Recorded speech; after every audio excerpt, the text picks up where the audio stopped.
Isam Faris Institution, American University of Beirut, and he joins us live now from Boston. Rami, obviously we were seeing there Ali talking about what happened, and he was just about to tell us before he was interrupted about the reaction from those living in that neighborhood when they did receive the evacuation order. You're in Boston, but obviously your connection with Lebanon is there, and you understand the lay of the land there very well. Beirut is quite a small capital with many buildings densely populated. So far, we've not had any number of deaths or injuries at all announced. But is there a concern that this ceasefire may fall and that there will be a resumption of these airstrikes?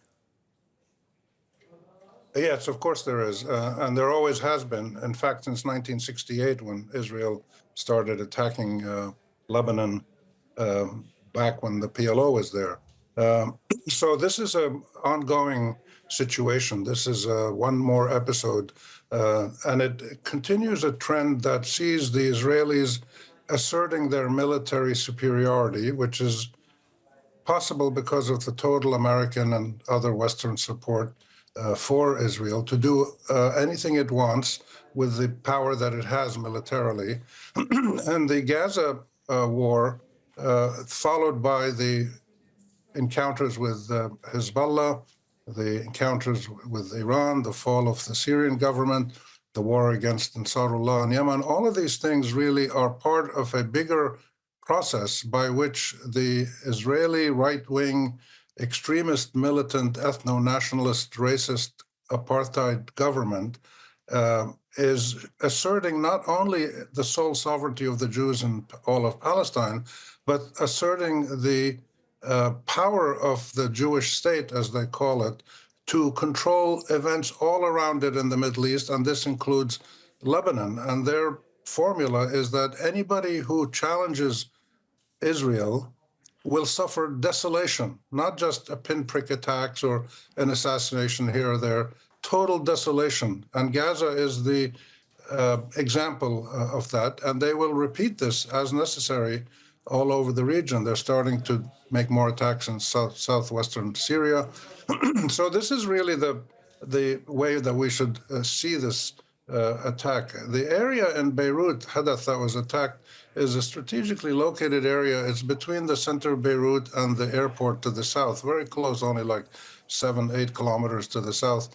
And it is an area that houses a lot of low-income people, middle-income people, and has some fancy apartments close to the sea. So it's a message also to the Lebanese that Israel will not hesitate to attack any part of Beirut, even the central part if need be, where there are quite expensive, high-income apartments and businesses and facilities. So this is the message that Israel is sending with the total support so far of the United States. And their ultimate aim is to pressure the Lebanese government into signing a normalization agreement with Israel, which is unlikely to happen, in my view, and most people's views.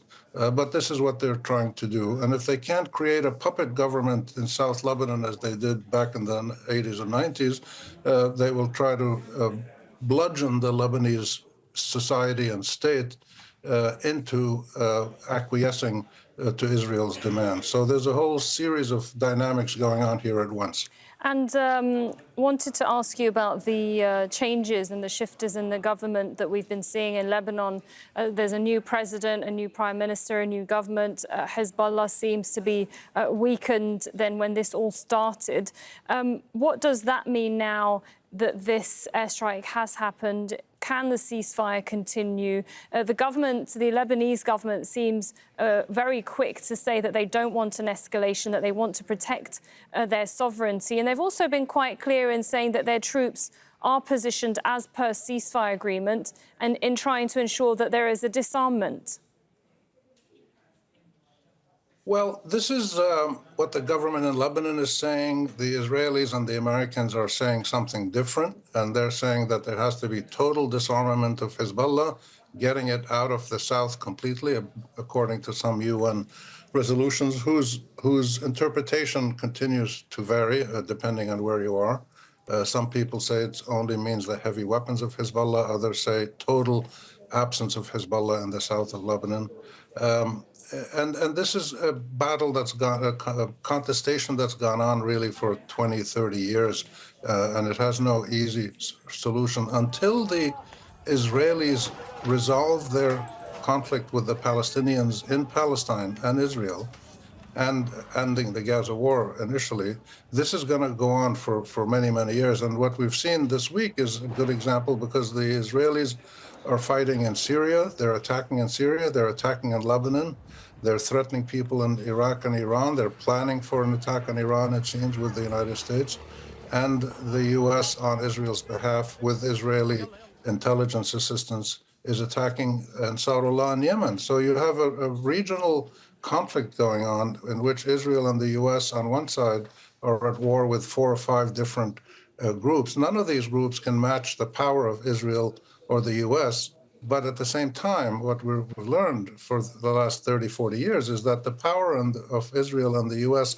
cannot impose a political diktat and surrender terms on any of the Arab parties. They did force Yasser Arafat and Fatah and the PLO back in the 90s to essentially surrender after they signed the Oslo Agreement. But they're facing a more determined series of actors across the region, some linked to Iran, some anchored in their own nationalism and in their own countries in the Arab region, who insist on resisting, even at terribly high cost, to achieve a situation where both the Arab parties and the Israelis, the Arab being Hezbollah or Lebanon or Palestine or others, are treated equally. And this is what Israel refuses to do. Thank you, Rami Khouri, for your thoughts there in Boston. Let's go straight to Yossi Beilin, who's the former Israeli Minister of